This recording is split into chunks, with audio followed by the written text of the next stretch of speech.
الشكر له على توفيقه وامتنانه، واشهد ان لا اله الا الله وحده لا شريك له تعظيما لشانه، واشهد ان نبينا محمدا عبد الله ورسوله الداعي الى رضوانه، صلى الله وسلم وبارك عليه وعلى اله وصحبه وسلم تسليما كثيرا.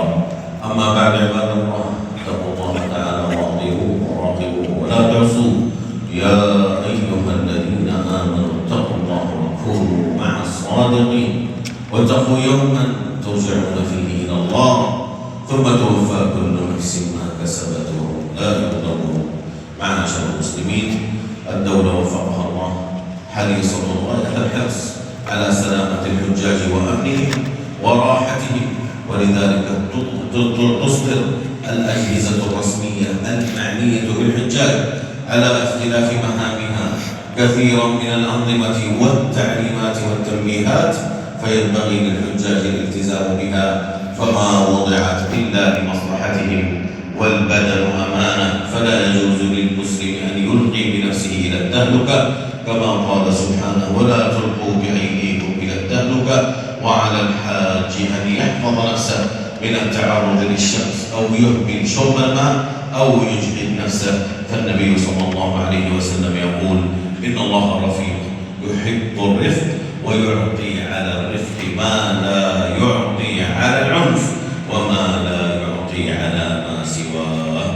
رزقني الله وإياكم الفقه في دينه والعمل بما يرضيه. ثم صلوا وسلموا على البشير الذي هو السراج المنير، حيث أمركم الله بقوله: إن الله وملائكته يصلون على النبي يا أيها الذين آمنوا صلوا عليه وسلموا تسليما.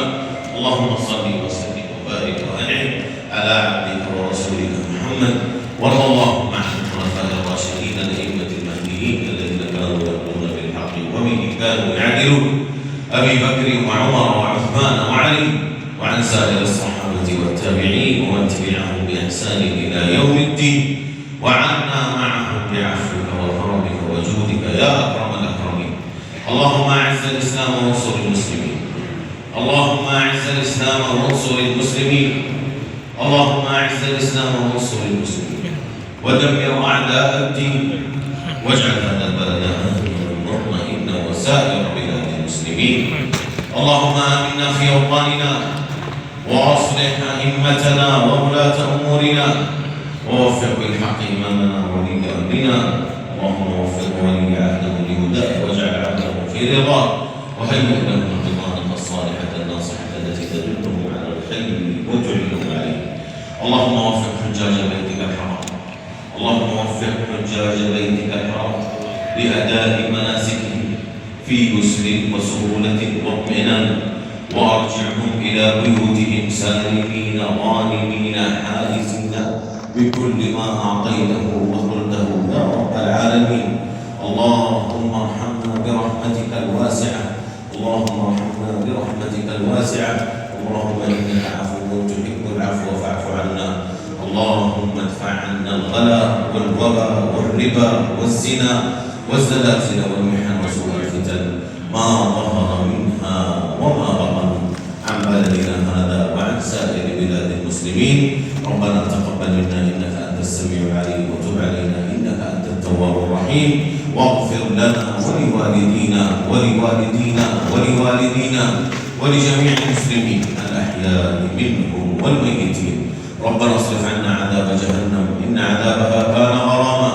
ربنا لا تؤاخذنا بما فعل السفهاء منا، ربنا ولا تحمل علينا إصرا كما حملته على الذين من قبلنا، ربنا ولا تحملنا ما لا طاقة لنا به، واعف عنا واغفر لنا وارحمنا، أنت مولانا وانصرنا على القوم الكافرين.